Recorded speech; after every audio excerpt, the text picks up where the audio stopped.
Hello दोस्तों, राधे राधे। आइए शुरुआत करते हैं अपनी एक और नई क्लास। हम लोग कक्षा 10 की गणित विषय की क्या अध्ययन करेंगे। सर्वप्रथम पहला चैप्टर वास्तविक संख्या जो आपका है उसको देखते हैं। वास्तविक संख्या, रियल नंबर।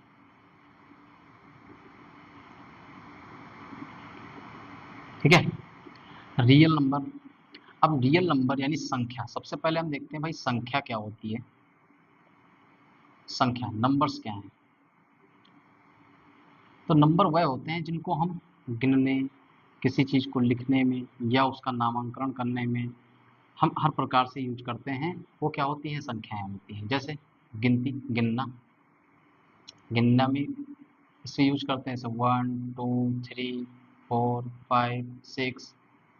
उसके बाद में होता है किसी के मापना में, मापन पद्धति के लिए भी आपका संख्या का यूज होता है। जैसे 1 लीटर, 5 किलोग्राम, ऐसे कुछ भी आप माप सकते हैं। उसके बाद इसका एक और पद्धति होता है नामकरण। नामकरण में इसका हम यूज करते हैं। जैसे हम नामकरण में दे देते हैं मोबाइल नंबर, मोबाइल का जो नंबर है, या आप किसी कमरे का नंबर, कमरे का नंबर, या कक्षा का नंबर, कक्षा का नंबर, कक्ष संख्या दे देते हैं। इस प्रकार से संख्या का उपयोग किया जाता है। ठीक है, अब देखते हैं संख्या। संख्या वो वास्तविक संख्या क्या होती है, रियल नंबर क्या होता है, वास्तविक संख्या क्या होती है। ऐसी संख्याएं, वास्तविक संख्याएं क्या होती हैं, ऐसी संख्याएं जिनको संख्या रेखा पर लिख सकें। यानी ऐसी संख्याएं जिन्हें संख्या रेखा पर दर्शाया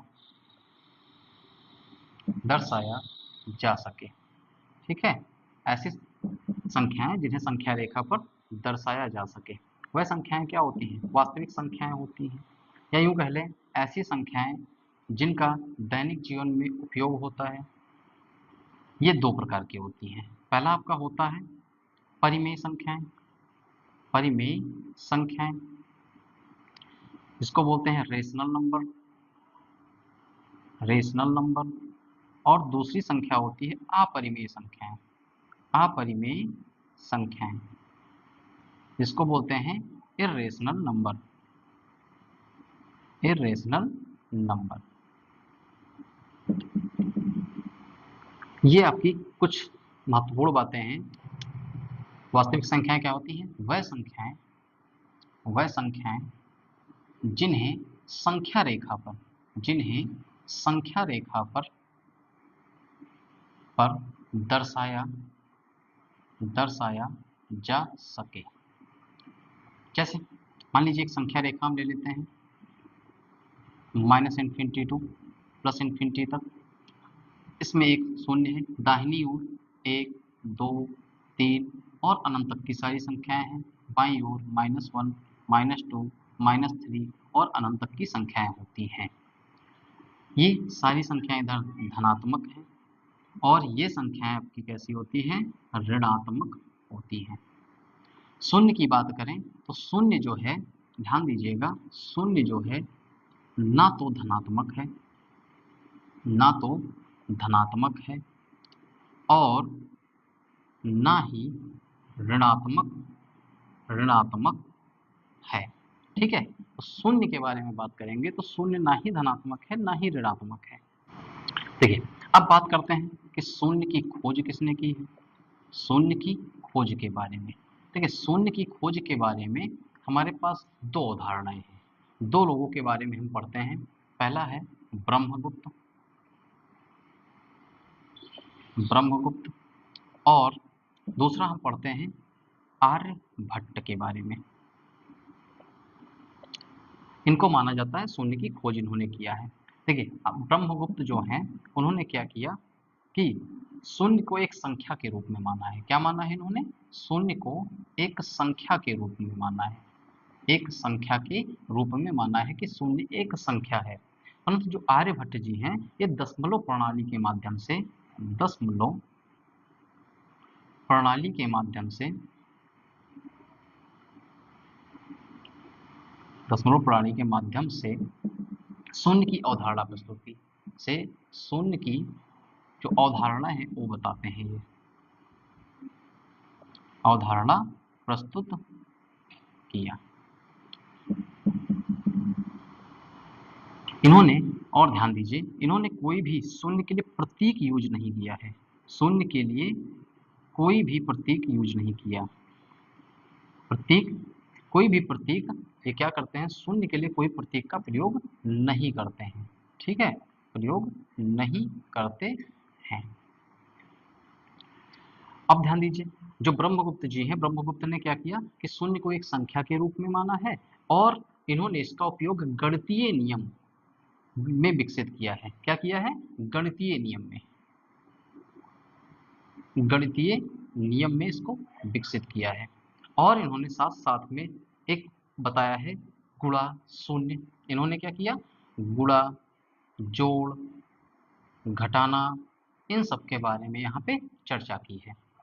देख लीजिए, ब्रह्मगुप्त ने 7वीं सदी में, 7वीं शताब्दी, 7वीं शताब्दी ईस्वी में इन्होंने शून्य के बारे में बताया। और इनकी एक पुस्तक है जिसका नाम है ब्रह्म स्फुट सिद्धांत, उसमें इसके बारे में चर्चा की गई है। पुस्तक का नाम क्या है, ब्रह्म स्फुट सिद्धांत।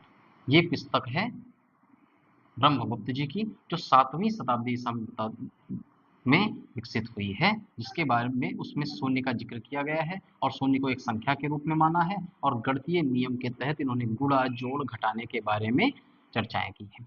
आर्यभट्ट जी ने क्या किया है, दशमलव प्रणाली के माध्यम से शून्य के बारे में बताया है और उसकी अवधारणा प्रस्तुत की। और शून्य को किसी भी प्रतीक के द्वारा आर्यभट्ट जी प्रयोग नहीं करते हैं। ये चीजें कौन करता है, ब्रह्मगुप्त जी करते हैं। आगे ध्यान दीजिए, जो वास्तविक संख्याएं हैं वो दो प्रकार से होती हैं। एक तो होती है परिमेय संख्या, एक क्या होती है आपकी, परिमेय संख्या, जिसको बोलते हैं रेशनल नंबर, रेशनल नंबर। और दूसरी आपकी होती है अपरिमेय संख्या, अपरिमेय संख्या, जिसको बोलते हैं इर्रेशनल, इर्रेशनल नंबर। देखिए, परिमेय संख्या के बारे में सबसे पहले हम जानकारी करेंगे। परिमेय संख्याएं क्या होती हैं, वह संख्याएं जिनको हम p बटे q के रूप में लिख सकें। और ध्यान रहे कि q का मान कभी भी शून्य नहीं होना चाहिए। और p और q एक प्रकार की सहअभाज्य संख्याएं होती हैं। तो लिख लेंगे ऐसी संख्याएं जिनको हम p बटे q के रूप में लिख सकें। ठीक है, ऐसी संख्याएं जिनको हम p बटे q के रूप में लिख सकें।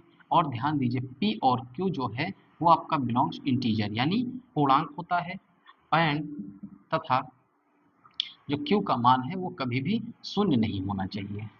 और साथ में ध्यान रखेंगे, और p और q जो है ये सहअभाज्य संख्याएं हैं। ठीक है, p और q कैसी हैं, सहअभाज्य संख्याएं होती हैं। अब परिमेय संख्या के बारे में और पढ़ेंगे। तो परिमेय संख्या एक प्रकार की कई सारे ग्रुप में होती हैं। पहला होता है प्राकृतिक संख्या, प्राकृतिक संख्या, प्राकृतिक संख्या जिसको हम बोलते हैं नेचुरल नंबर। नेचुरल नंबर क्या होती है, ऐसी संख्याएं जिनको एक से प्रारंभ करके अनंत तक लिया जाता है, जिनको मापने, बोलने, गिनती करने में या किसी भी चीज का नामकरण करने में प्रयोग करते हैं। ऐसी संख्याएं होती हैं प्राकृतिक संख्याएं। इनको बोलते हैं 1 2 3 4 5 डॉट डॉट, ये इन्फिनिटी तक होती हैं।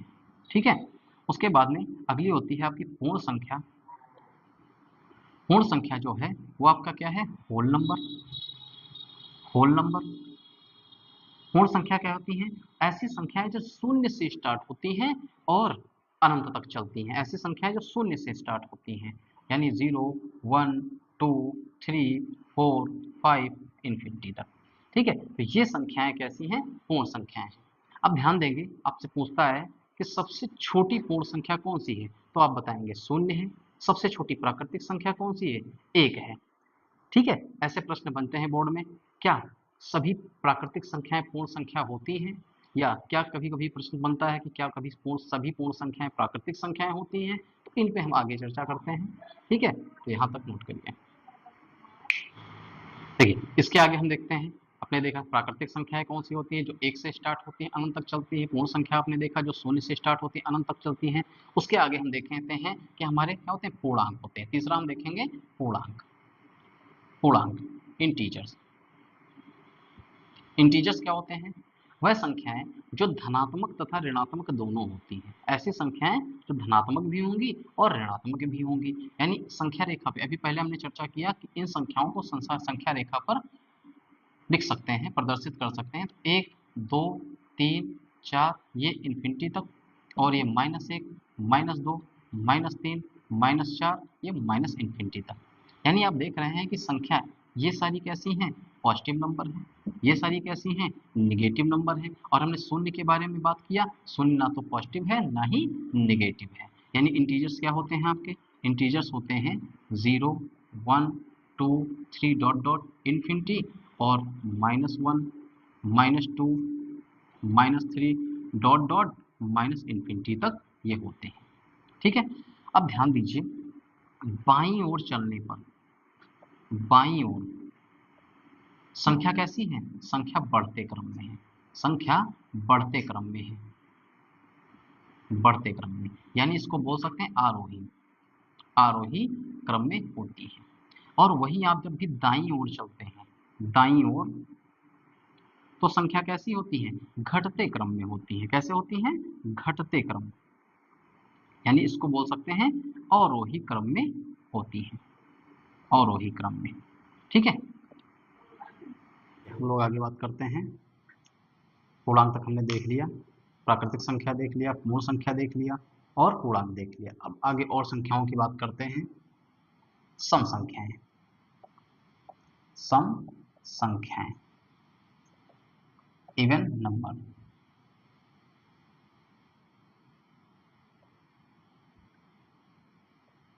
देखिए, सम संख्याएं कैसी होती हैं, ऐसी संख्याएं, ऐसी संख्याएं जो दो के पूर्ण गुणज, पूर्ण गुणज में हो। ठीक है, ऐसी संख्याएं तो दो के पूर्ण गुणज में होनी चाहिए।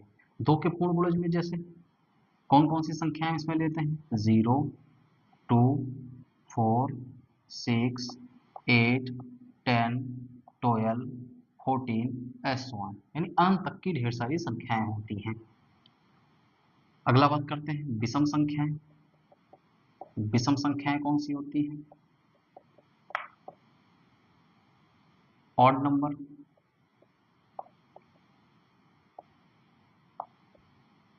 ऐसी संख्याएं जो दो के पूर्ण गुणज में ना हो, यानी दो के गुणज को छोड़ करके शेष संख्याएं जो बचती हैं, जैसे 1 3 5 7 9 11 13 15 17 S1 अनंत तक की ढेर सारी संख्याएं होती हैं। ये आप सम और विषम ध्यान रखेंगे। उसके साथ में आगे देखते हैं भाज्य संख्याएं, भाज्य संख्याएं। अब बात करते हैं भाज्य संख्याएं कौन सी होती हैं, ऐसी संख्याएं जिनके कम से कम 3 से अधिक गुणनखंड हो, यानी 3 हो या 3 से अधिक गुणनखंड हो। ऐसी संख्याएं जिनके 3 या 3 से अधिक गुणनखंड, अधिक गुणनखंड हो, अधिक गुणनखंड हो। कौन कौन सी संख्या लेते हैं, जैसे आप देखिए 3 से अधिक गुणनखंड कौन सी संख्या है, जैसे हम बात कर ले मान लो 1 की, तो आप देखेंगे 1 का सिर्फ एक गुणनखंड है। हम 2 ले लें तो 2 के केवल 1 से या फिर वो कट सकता है या फिर 2 से कट सकता है, यानी उसके 2 गुणनखंड हैं।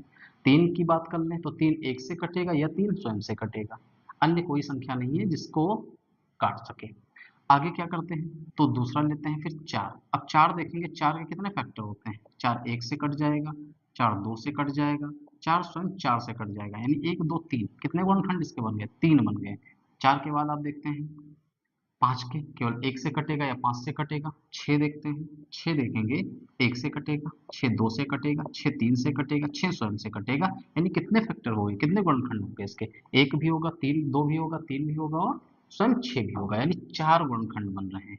6 के बाद 7 की बात करेंगे तो 7 के कितने बनेंगे, 1 और स्वयं 7, यानी 2 गुणनखंड हो रहे हैं। इसका मतलब ये क्या है, आपका भाज्य नहीं है। अगला देखते हैं 8, 8 की बात करते हैं तो 1 से कटेगा, 2 से कटेगा, ठीक है, 4 से कट जाएगा और स्वयं 8 से भी कटेगा। यानी 1 से 8 काटोगे कट जाएगा, 2 से 8 काटोगे 2 चौके 8, 4 से काटोगे 4 दूनी 8, 8 से काटोगे 8 एकम 8। तो इस प्रकार से आप देखेंगे तो आपको भाज्य संख्याएं मिल जाएंगी। कौन कौन सी भाज्य संख्याएं मिल जाएंगी, 4, फिर मिल जाएगा आपको 6, फिर मिल जाएगा 8, फिर मिल जाएगा 9, फिर मिल जाएगा 10, 12, 14, 15, 16, 18, 20, 21, 22, 24, 25, 26, 27, 28, 30, 32, 34, नहीं सॉरी 33 भी होगा, 33, 34 और देखेंगे क्या 35 होगा, बिल्कुल होगा भाई 35। चेक कर लेते हैं, आपने लिखा 35, 35 देखो 1 से कटेगा, 5 से कटेगा, 5 से 7 बार में, 7 से कटेगा, 7 5 35, फिर स्वयं 35 से कट जाएगा। तो ऐसी संख्या यानी बहुत सारी, इसके आगे आप संख्या और भी ऐड कर सकते हैं। 36 हो जाएगा, 38 हो जाएगा, 40 हो जाएगा, 42 हो जाएगा, 45 हो जाएगा, 44 भी हो जाएगा, 46 होगा, 47 नहीं होगा, 48 हो जाएगा, 49 हो जाएगा, 50 भी हो जाएगा। ठीक है, तो ऐसे ढेर सारी आपकी संख्याएं हो जाएंगी। ठीक है।